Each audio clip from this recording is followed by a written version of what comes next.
يكفر بعضها. نرى أمة تحل دماء أبنائها. ولا تقتلوا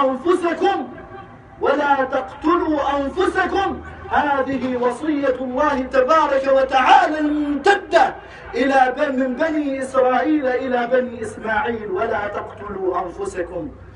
تقتلوا أنفسكم. قتل النفس أن نعود ونحكم على غيرنا بالقتل، بسفح الدماء، بالتكفير، بالطرد من الملة. هذا العذاب المبين أيها المؤمنون الكرام.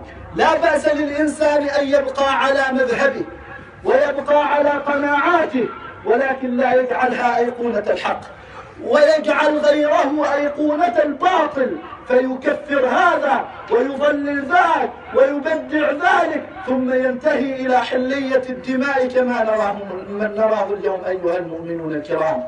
الله أكبر، الله أكبر، الله أكبر، لا إله إلا الله والله أكبر كبيرا. وقف النبي صلى الله عليه وسلم في يوم الحج الأكبر أمام البيت العتيق فخاطبه قائلا: ما أعظمك وما أعظم حرمتك، ولئن تهدم حجرا حجرا خير من أن يراق دم مسلم. أيها المؤمنون الكرام، اليوم الناس يستقسمون بالبيت، أصبحوا يستقسمون بالبيت على دماء المسلمين، أصبحوا يستقسمون بالبيت على أعراضهم وعلى أموالهم، فأخذوا بقتلهم وإبادتهم. أيها المؤمنون الكرام، والله كأني بنا يوم القيامة حفاة عراة غرلا نقف بين يدي الله تبارك وتعالى، نحاسب على كل قطرة دم أريقت بغير وجه حق.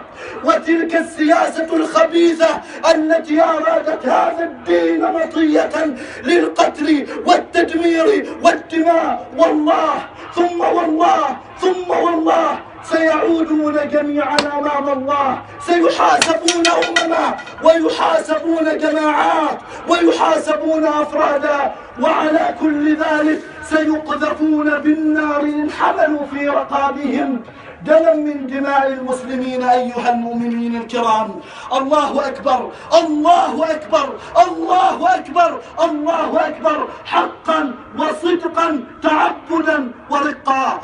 هذا وصلوا وسلموا على البشير النذير والسراج المنير، فقد أمركم الله بالصلاة والسلام عليه في محكم كتابه، حيث قال عز من قائل عليما مخبرا